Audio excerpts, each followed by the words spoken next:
hanging out here after a, 2-hour and 45-minute drive from Liverpool out to Canandaigua. Boy, they got to figure out what to do when something happens on the thruway. Frank, Bub Burnell, they call him Bubba, is with me right now. If you were a big stock car fan back in the 90s, you remember him. Of course, he started in 1994, got out in 2013. His son has been carrying the Burnell name and doing a pretty good job of it, actually, in the hobby stocks. But Bub is back. How the heck you been, man? Pretty good. Having fun. Yeah, because it's not like you left. You've been here the whole time, but I imagine it's a lot more fun coming to the racetrack knowing you're going to put the suit on.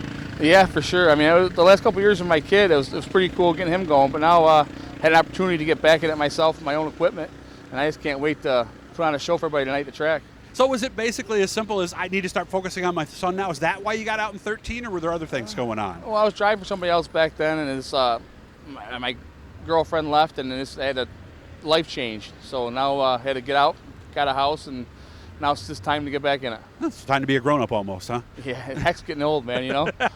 So how old are you now, if you don't mind me asking? I just turned 41. Okay, so yeah, plenty of time to get back in. So, oh, yeah. So you were young then when you started, weren't you? I was 13 and a half, I think I was. Okay. Right. Paradise, youth class it was back in the day. Did you race against Krista Paseric? Yes, I did. Yeah. I heard a lot of people came from that youth class, right? Absolutely. Yeah, and her dad always told me she never had an accident after that either. So, yeah. So, sure. What got you in the first place? One day I came back from wrestling practice, and my dad said, "Listen, if you pass school, I'll build you a race car out of nowhere." Just from then on, he raced. Was he not sure that you were going to pass at school? Oh, I was terrible, man. Listen, I don't even know how I got to graduate high school, but I did. My grandmother I did it for. Did you have an incentive? Did he tell you something might happen, or was this just out of the blue? It's out of the blue. Wow. And obviously you were pretty darn happy about that. Oh, absolutely. And you've already been going to the races and were already a fan, or no? Come to Canandaigua pretty regularly. Okay. Back when the stands were so full, you had to get there earlier to have a seat. I remember that. If you got here even 15 minutes before the show, you were lucky if you got the front row somewhere. So do you remember your first race night at Paradise? Because it was a Paradise, right? Yeah. How'd it go? I actually do. The car wasn't even painted. It was all gray. We got there, and it was like 3 or 4 of us. I ended up winning that night. But seriously? It was right pretty out of cool. the box. Yeah, it was pretty cool. Now, when did you start coming to the big track here at Canandaigua? Because obviously that's a bigger difference, I would imagine. The first year I ran there, then the following year they closed down when all that stuff happened there, so I had to sit out a year. My dad drove the car. Okay. I think it was 96 I came here for the first time. Okay. So it was definitely a way different experience for sure. That was when myself and Gary Montgomery were up in the booth. Do you remember your first night here? Yeah. What happened? I didn't finish. Okay. That's for Did sure. you wreck? I wrecked, yeah. Oh, okay. Yeah. Badly or not so bad? Not bad, just enough to get a little work on the car that week. Enough to scare you or no? No. Okay. I've never got scared in any of my wrecks. That's for sure. Really? Yeah. Okay. Well, I'm glad to hear that. Yeah. So when did we start talking this year about let's get a second car and I can race with my son? Well, this all started last season when he got going. My girlfriend's like, if you want to get one, we'll do it, whatever, slow process. So I bought a few cars, and then when I got them, I didn't like what they were. We ended up getting this car finally from a guy, Steve Moore, out of Binghamton.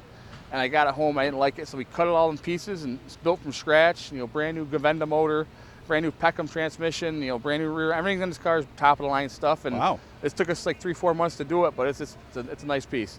How we doing compared to our boy? He's got his work cut out for him, I think. You think so? Yeah, I think so. He thinks he's tough over there.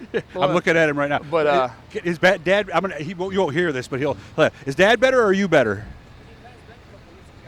Depends. Okay. Well, that was a good answer right there. So he's hoping. Okay. We went to Fulton. Actually, I got fourth the first night out with this car at Black Rock. Then we were at Fulton. We were all 3 wide. Me, him, and Mark Manutlo. But he ended up having a good run. Him and Mark there. He finished second with a crate motor. So he's pretty good for what he is. Very nice. Well, I hope you have fun tonight, and maybe I'll talk to you at the end of the night. So. I hope so. Oh, one more thing I wanted to chat with you about. I know Fulton's talking about running these. How do you think that could work? Because it looked like the division really didn't take a step forward this year. But I don't know. You tell me. I really miss Fulton. I love the place. I won the Victoria there 3 times. Mm-hmm. And we're going back there running against these guys. It's just they're trying to do it the right way with the tech, but I think they're going to make it. But there's a lot of cars up there sitting. Hopefully allow them to run, and it's not realized none of these cars are around anymore. They ain't rotted to the ground. Only a few guys I know have a red Camaro that's pretty good shape. But if Russ sticks to his guns and they take care of it, Corey Reed, they're in the right process right now. Very good. Well, I hope things work out for you.